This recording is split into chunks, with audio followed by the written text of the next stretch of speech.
Hello YouTube, and welcome back to another book review from me, your host Logan Albright. It's October, my favorite month, which means it's time to read some horror books.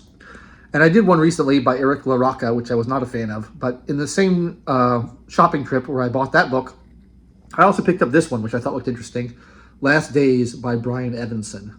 And I don't know, I just was drawn to this cover. This is by a publisher called Coffee House Press, which is apparently a nonprofit publisher that's interested in literary fiction, although this is more horror than literary fiction. And I actually really quite liked it. I didn't know anything about it going into it. I just read the back cover and thought, this sounds interesting. And I thought it was very good. The novel, it's sort of a short novel. It's like 170 pages, quite short. It consists of two parts. The first part is called The Brotherhood of the Mutilation, and the second part is called Last Days. The first part was written in 2003, and then the second part apparently addended to it later on, in about 6 years later, in 2009. And they've been published here together with a new introduction by Peter Straub. I've never actually read anything by Peter Straub, but yeah, I liked his introduction. It seemed good. So basically we have like a short story that had one idea in it, and then it was added to in sort of a sequel to continue the story, and which is about another 100 pages added to it to make it complete work. And I think this works really well because the plot of the book, the plot of the short story in particular, involves a private detective called Klein who has, through no fault of his own, been the victim of a cleaver-wielding maniac who has chopped off one of his hands, and so he has one hand, and he is approached by some mysterious strangers who belong to a religious cult, and they want him to investigate a murder within their ranks. And the curious feature of this religious cult is that they view amputation as a sign of being closer to God. They're citing that Bible verse where it says, if your right hand should sin or offend you, you should cut it off rather than let it sin. And they think, well, if cutting off your hand is good, then cutting off your whole arm must be better. And so that's their whole deal. And so everybody in the cult has various amputations, and it's pretty shocking. That's a good idea for like a short story, right? But what I think the author does really well is he knows how far to take something and not further. So the first 70 pages, the Brotherhood of the Mutilation, is largely devoted to exploring this cult and kind of relying on a little bit of shock value, a little bit of transgressive writing, exposing you to these horrific, voluntary, self-imposed amputations that get more and more extreme because the people who are higher ranked in the cult have more and more amputations. And it's always kind of shocking to hear that. It reminds me of like a David Cronenberg film, like the Crimes of the Future film or something. You know, that type of horror. And it's very unsettling. But that kind of thing can get old after a while because it's sort of the same thing over and over again. And I think Brian Evenson does a great job of knowing when that point is and then kind of shifting into something else. So the second half of the book, Last Days, is much more kind of a thriller, kind of like dealing with intrigue and spies and things like that. It really has a flavor of hard-boiled detective fiction, like a Raymond Chandler novel or a Dashiell Hammett novel. I'm sort of reminded of Red Harvest, my favorite Dashiell Hammett novel, where the detective is just wreaking havoc on everybody and he's just cleaning up the town in the most brutal way possible. That's sort of what happens in this, although I won't spoil the ending.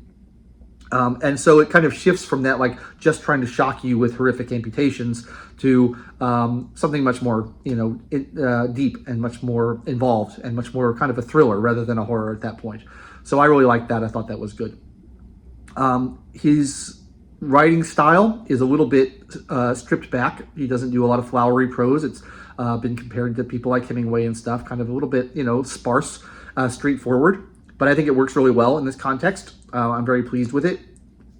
Peter Straub in the introduction points out that his dialogue has almost a comic tone to it. There's a rapid staccato dialogue, but particularly between the two people who first approached Klein to invite him to come to this religious cult. And Peter Straub compares it to Abbott and Costello and some of those early, comedian double acts, and how they have the rapid fire back and forth. And I really see that. I think that's a very apt comparison. So there is sort of a black comedy element to it, particularly the first part of this, where, the subject matter is so gruesome and shocking, but it's handled a little bit lightly and it's handled a little bit comically. And so I thought that was a nice touch as well, rather than just trying to be as dark as possible. There's a pattern that emerges between the characters that works really well. The main character is great. He's your classic sort of grumpy detective who is not in any mood for any nonsense. You know, he's just like, give me the facts. I'm here to do a job. Let me do my job. Quit getting in the way. The cult is very obstructive in their, the kind of information they'll allow him to have, and he gets very annoyed at that. Not afraid to crack some skulls when he needs to. A very likable sort of character. And I think that it resolves in a satisfying conclusion. So I really thought this was well done. It was well paced. That's something that I've critiqued a lot of writing for lately, is not being well paced. Like, the author really knows how far to take something and then when to move on to something else, and then to keep your interest and to not go too long on anything. Like, I like these little slightly under 200-page books. I think they're really nice because you can get through them in a couple of days. And I really had a lot of fun reading this. So I'll be checking out probably more Brian Evenson. If you're familiar with his work, I'd love for you to recommend something to me in the comments, because I've never heard of him before. And so he seems like a person who has gotten a lot of praise if you read the back cover. But unlike Eric LaRocca, who I savaged in my review of his book, I think this guy is very good. So I'd be interested to see more.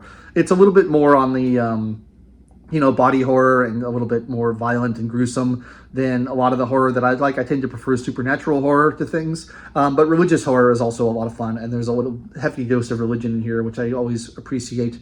I'm reminded a little bit of Clive Barker in his kind of earlier years, the Books of Blood sort of years, where he's a little bit more gruesome and a little bit less fantastical. There's an influence there, I think. But if you're looking for a nice, quick, scary read this Halloween season, I can recommend Last Days by Brian Evenson. I had a good time reading it. I thought it was a lot of fun. That's all I've got to say about that book. If you enjoyed this review, please like the video, subscribe to the channel, click the bell for notifications, leave me comments down below letting me know what you think about this author or this book or anything else you want to talk about, and I will read them and then try to check back next week. I attempt to do a new book review every Wednesday if I possibly can. I'll be traveling this weekend, so I don't know how much time I'll have, but I'll see if I can read something else for you next week, and we'll check back in. Until next time, I've been your host, Logan Albright. Thanks so much for watching, and I will catch you next time.